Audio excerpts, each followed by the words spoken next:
சாமானிய மக்களுக்கான அண்ணாயிசம் போற்றும் ஆட்சியை திமுக தலைமையில நிறுவிட உறுதியேற்போம்னு அதிமுக பொதுச் செயலாளர் எடப்பாடி பழனிசாமி சூளுரைத்து இருக்காரு.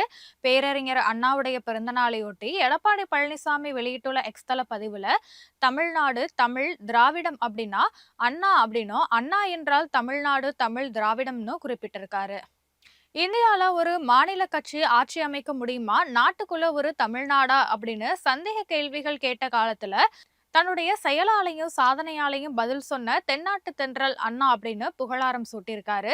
அண்ணாவை பெயர்ல மட்டும் இல்ல, கொள்கையிலையும் செயல்லையும் அரசியல் அறத்திலையும் 53 ஆண்டுகளாக பெருமையோட அதிமுக ஏந்தி நிக்குதுன்னு அவர் குறிப்பிட்டிருக்காரு. குடும்ப பின்புலமற்ற நன்மை போன்ற சாமானியர்களை அரியணை ஏற்றும் திராவிட அரசியலுடைய ஈடு இணையற்ற தலைமகனான பேரறிஞர் பெருந்தகை அண்ணாவுடைய பிறந்த நாள்ல குடும்ப ஆட்சியுடைய பிடியில சிக்கியிருக்கிற தமிழகத்தை மீட்டு சாமானிய மக்களுக்கான அண்ணாயிசம் போற்றும் ஆட்சியை அதிமுக தலைமையில நிறுவிட உறுதியேற்போம்னு எடப்பாடி பழனிசாமி சூளுரைச்சிருக்காரு.